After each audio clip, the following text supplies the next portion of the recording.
নমস্কাৰ নিৰ্বাচন আয়োগে শেহতীয়াভাৱে কেতবোৰ নতুন নিৰ্দেশনা জাৰি কৰিছে আৰু সেই নতুন নিৰ্দেশনাসমূহনো কি সেই সন্দৰ্ভত আপোনালোকক জনাব খুজিছোঁ। আপোনালোকে চাই আছে স্কাই নিউজ অসম আৰু মই বেদব্ৰত বৰাই আপোনালোকক স্বাগতম জনাইছোঁ। দেশৰ নিৰ্বাচন আয়োগে ইতিমধ্যে যি ঘোষণা কৰিছিলে সেই ঘোষণা অনুযায়ী আজি অসমৰ নিৰ্বাচনী বিষয়া মুখ্য নিৰ্বাচনী বিষয়া নীতিন খেৰে এক সংবাদমেল অনুষ্ঠিত কৰে আৰু এক সংবাদমেলৰ যোগেদি তেখেতে বেলট পেপাৰৰ যোগেদি পোষ্টেল বেলটৰ যোগেদি কেনেধৰণৰে ভোট প্ৰদান কৰিব পাৰিব সেই বিষয়ে তেওঁ সবিশেষ জনায় আৰু প্ৰায় 3,80,000 ঊৰ্ধৰ লোক আছে 3,80,000 ঊৰ্ধৰ লোক আছে। এই লোকসকলে ভোট কেন্দ্ৰলৈ নগৈ পেলাই নিজাববীয়াকৈ পোষ্টেল বেলটৰ যোগেদি তেওঁলোকে ভোট দিব পাৰিব, ভোটদান কৰিব আৰু বিশেষভাৱে সক্ষম লোক আছে প্ৰায় 1,33,000 লোক আছে আৰু 1,33,000 লোকেও ভোট কেন্দ্ৰলৈ নগৈ তেওঁলোকে বেলটৰ যোগেদি তেওঁলোকে নিজৰ ভোট প্ৰদান কৰিব পাৰিব। সেই বিষয়ে আজি সবিশেষ জনাইছে ৰাজ্যৰ মুখ্য নিৰ্বাচনী বিষয়া নীতিন খেৰে এক সংবাদমেলৰ যোগেদি। তেখেতে উল্লেখ কৰিছে যে পোষ্টেল বেলট কেনেকৈ ব্যৱহাৰ কৰা যায় আৰু এই পোষ্টেল বেলট জমা দিয়াৰ অন্তিম তাৰিখ হ'ল 26 মাৰ্চ আৰু 6 মাৰ্চৰ পূৰ্বে সকলোৱে যোনে পোষ্টেল বেলটৰ যোগেদি ভোট দিব তেওঁলোকে 6 মাৰ্চৰ যোগেদি আবেদন কৰিব লাগিব আৰু জিলা নিৰ্বাচন বিষয়াৰ ওচৰত তেওঁলোকে আবেদন জনাব লাগিব আৰু জিলা নিৰ্বাচন বিষয়াই নিৰ্দিষ্ট কৰ্মচাৰী ঠিক কৰি দিছে আৰু তেওঁলোকৰ যোগেদি ৰাজ্যখনৰ প্ৰায় 4 লাখ লোকে এনেকৈ পোষ্টেল ভোটৰ যোগেদি তেওঁলোকে সুবিধা লাভ কৰিব আৰু কৰ্মচাৰীসকলৰ কথা বাদ দি পেলাই অসমত প্ৰায় 80 ঊৰ্ধৰ 2,90,000 লোক আছে আৰু বিশেষভাৱে সক্ষম আছে 1,33,000 লোক আছে আৰু কোভিড আক্ৰান্ত লোকৰ সংখ্যা 289 জন। এই লোকসকলে ভোট কেন্দ্ৰলৈ যাব নালাগে, ভোট কেন্দ্ৰলৈ নোযোৱাকৈ বেলটৰ যোগেদি তেওঁলোকৰ মতদান কৰিব পাৰিব, তেওঁলোকৰ ভোটদান কৰিব পাৰিব আৰু তেওঁলোকৰ ভোটদান 26 মাৰ্চৰ পূৰ্বে তেওঁলোকে কৰিব লাগিব। তেওঁলোকে 26 মাৰ্চৰ পূৰ্বে নিজৰ বেলটসমূহ তেওঁলোকে জমা দিব পাৰিব। 3টা পৰ্যায়ত পোষ্টেল বেলট যোগেদি ভোট দিব পাৰিব। প্ৰথম হৈছে আপোনালোকক কৈছে 80 বছৰ ঊৰ্ধৰ লোকে দিব পাৰিব। কৰোনাত আক্ৰান্ত হৈ থকা লোকসকলে বেলটৰ যোগেদি ভোট দিব পাৰিব আৰু বিশেষভাৱে যিসকল সক্ষম তেওঁলোকেও ভোট কেন্দ্ৰলৈ নোযোৱাকৈ তেওঁলোকে বেলটৰ যোগেদি পোষ্টেল বেলটৰ যোগেদি তেওঁলোকে ভোট প্ৰদান কৰিব পাৰিব আৰু কোভিডৰ পৰিৱেশৰ বাবে সলনি কৰা হৈছে এই নীতি নিয়ম যে 80 ঊৰ্ধৰ যিসকল লোক আছে তেওঁলোকে ঘৰত বহিয়ে নিজৰ ভোট তেওঁলোকে পচন্দৰ প্ৰাৰ্থীক দিব পাৰিব আৰু যিসকল লোক বিশেষভাৱে সক্ষম যিসকল লোকে ভোটদান কৰিবলৈ যাব নোৱাৰে তেওঁলোকেও ঘৰত বহি পেলাই তেওঁলোকে নিজৰ ভোট প্ৰদান কৰিব পাৰিব। আমি মুখ্য নিৰ্বাচনী বিষয়া নীতিন খেৰে সংবাদমেলত কি কৈছে সেই কথা আপোনালোকক আমি পোনে পোনে দেখুৱাব খুজিছোঁ।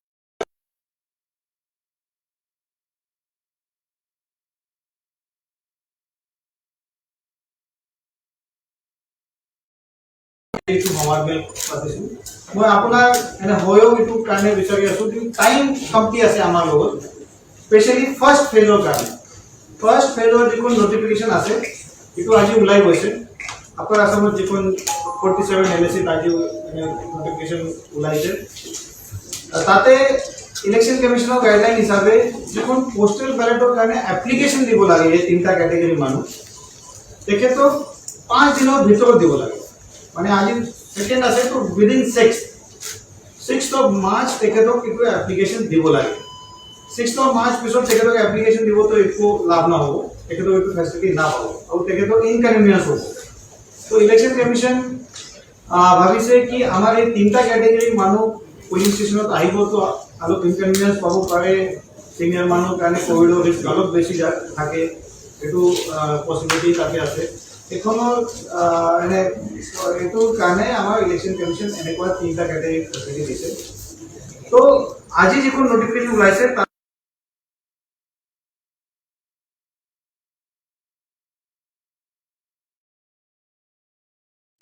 কাৰো ওচৰত এজন মানুহ ধৰক গুৱাহাটীত আছে, আমি বহি আছো ছেক্ৰেটাৰিয়েটত, ইয়াত এজন তেখেতক পুলিং ষ্টেচন এৰিয়াত হ'ব লাগে। তাতে বিএলও যিখন আছে আমাৰ লোকেল এৰিয়া তেখেতৰ তাতে যিখন ৰেজিষ্টাৰ্ড এড্ৰেছ আছে আমাৰ ইলেক্ট্ৰল বৰ্ডত তাতে বিএলও আমাৰ যাব তেখেতৰ লগত আৰু বিএলও গৈ এইটো ফৰ্ম 12 দি তাতে দি আহিব। So already you people conducted. So we have told, so it has started from today. আজি notification issue হৈছে তো আজিৰ ফালে এইটো প্ৰসেছ ষ্টাৰ্ট হৈছে আৰু এইটো 5 দিনৰ টাইম আছে। তো today is 2nd, so 6th is the last day. Application দি আহি নাই এপ্লিকেশ্যন দিয়াৰ পিছত কালেক্টিভ হ'ব লাগে। তো আজি কিছুমান আমাৰ ওলটাবিলাক অন দ্য স্পট চাইন দিব পাৰে কিছুমান এনেকুৱা জনাব পাৰে কি 2 দিন পিছত কালেক্ট কৰি লওক বিএলও নম্বৰ ৰাখিব পাৰে অথবা তেখেতক নিজে নিজে বিএলও অফিচত দিব পাৰে তো 6th is the last date তো 6th তো ভিতৰত আমি এইটো যিখন বিলিং আছে postal ballot facility available avail কৰিব কাৰণে তেখেতক 6th ৰ ভিতৰত তেখেতক সাইন ফৰ্ম আমাৰ বিএলও হাতত দিব লাগে either BLO will go to their home BLO is going to their homes in any case but কিছুমান মানুহ পঠাই দিব BLO অফিচত এইটো তাতে একো কৰিব মানে লিষ্ট পাই 80% মানুহৰ ঘৰলৈ নিজে নিজে গুচি যাব হ্যাঁ নিজে নিজে BLO যাব এই গোটেই তিনটা ক্যাটাগরির ধরক BLO যাব দিব্যাংগজন প্লাস এটি প্লাস আৰু যিখন জায়গা কোভিড পেশেন্ট আছে তাতে BLO হেলথ ডিপাৰ্টমেন্টৰ টিম লৈ যাব আৰু হেলথ ডিপাৰ্টমেন্টৰ মানুহ পিপি প্ৰেনি এইটো লগতে যাব কিমান মান আছে হিচাপ আছে নেকি 80 প্লাস টোটাল हाँ हमारे 80 प्लस इलेक्टर्स আছে 2,90,238 2,90,238 हमारे पीडब्ल्यूडी इलेक्टर्स আছে 1,33,789 1,33,789 আৰু আজি আমাৰ হাতত যিখন কোভিড এক্টিভ কেसेस আছে এইটো ইনফৰমেশন আছে 289 অলপ কম বেছি হ'ব পাৰে হা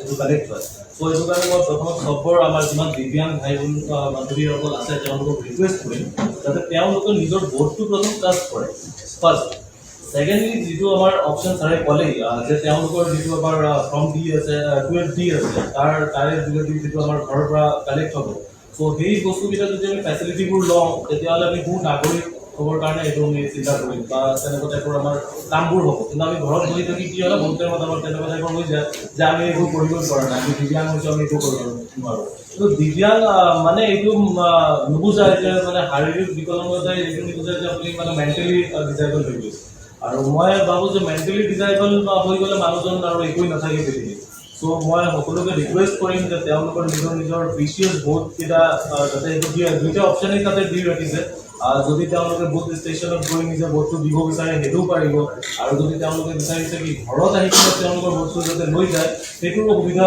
আছে অলৰেডি ছাৰে গোটেইখিনি কথা ক'লেই সো ফাইনেলি মই ইমানখিনি ক'ম যে এটা আমাৰ কাৰণে আমাৰ PWD যিমান মানুহ আছে তেওঁলোকৰ কাৰণে এটা খুব সুবিধাজনক এটা ছিষ্টেম বনাই দিছে আৰু এইটোত আমাৰ যিমান দিব্যাং মানুহ আছে তেওঁলোক বহুত উপকৃত হ'ব তো সেইটো কাৰণে মই সকলোকে ৰিকুৱেষ্ট কৰিম যে সকলোৱে আহি নিজৰ প্ৰিচিয়াছ ভোটটো যাতে কাষ্ট কৰে So thank you once again, sir.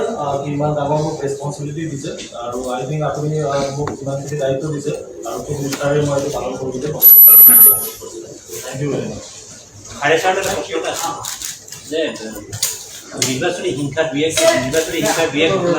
আজি অনলি এই তিনটা ক্যাটাগৰি কোশ্চেন ৰাইটৰ ওপৰত আমি এইটো কৰিম নিৰ্বাচনী হিংসাৰ ঘটনাবিলাক কেনেকৈ হ'ব আহিবতো ভাল Sir, kindly speak in English also. Just a minute. নিৰ্বাচনী হিংসাৰ ঘটনাখিনি কেনেকৈ হ'ব অকণমান যদি কৈ দিয়ে কাৰণ দুই ঘটনা ইতিমধ্যে সংঘটিত হৈছে ৰাজ্যত নিৰ্বাচনী হিংসা নাই মই আজি প্লিজ আমি আকৌ পাতিম আৰু আমাৰ মিডিয়াৰ নোডেল অফিচাৰ আছে পিছত তেখেতৰ ফালে আপুনি ল'ব মই ভাবোঁ কি এই পোষ্টেল ৰাইটৰ বস্তু যিবোৰ আছে এইটো কনভে হ'ব লাগে বাকী এইবোৰ যাব না এইটো অলপ মিছ হ'ব পাৰে আপোনাৰ ফালে এনে কি আছে কি 5 দিনৰ টাইম আছে কমিশন যে হিচাপে ধৰিছে এইটো তো ভালে দিছে বন্ধুসকল ভাইসকল এইটো পাব লাগে এইটো যাবই ছাৰ যিহেতু এটা অকণমান সকলোৱে আছিলে কুৱেশ্যনটো বেলেগ কুৱেশ্যন নহয় আপোনালোকে আমাৰ মোক আৰু বেছি আছে 4টা বজাত যাব লাগে Sir, kindly speak in English for 2 minutes, please.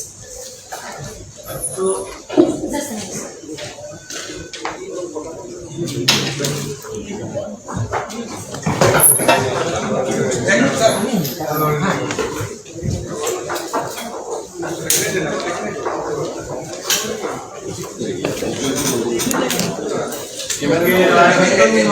all the friends from Just a minute. I welcome all the friends from media. Today's press conference is specifically on postal ballot facility which has been provided by Election Commission to 3 new categories of voters. First category is senior citizens who are above 80 years old. Second category is persons with disability, Divyang voters. Third category is voters who are COVID affected or COVID suspect. So after the onset of COVID pandemic, Election Commission has made these categories eligible for postal ballot. Earlier, postal ballot was available only for armed forces personnel, central armed police forces personnel. So Commission's purpose is to reduce inconvenience for such voters. So if they can get the postal ballot, they can vote from their home. So a detailed guideline has been sent by Commission, and I have called this press conference to appeal to our Divyang voters, to 80 plus voters and COVID affected voters to avail this facility. So the point is the time period within which they should apply for postal ballot is 5 days from the date of notification. So for first phase, the notification is out today. So the timeline for applying for postal ballot is till 6th of March for the first phase. So I would like to appeal to the voters in the first phase of these 3 categories to please decide their mind before 6th, and accordingly they can submit this form. And we have facilitated the submission of forms to our BLOs. We have booth level officers. He generally the Anganwadi Sevika, she is Anganwadi Sevika, Asha Karmi, or school teacher in that local village. So they have been instructed to visit the voters of these 3 categories in their polling station area, and we have the database of such voters, and they will be distributing Form 12D to such voters.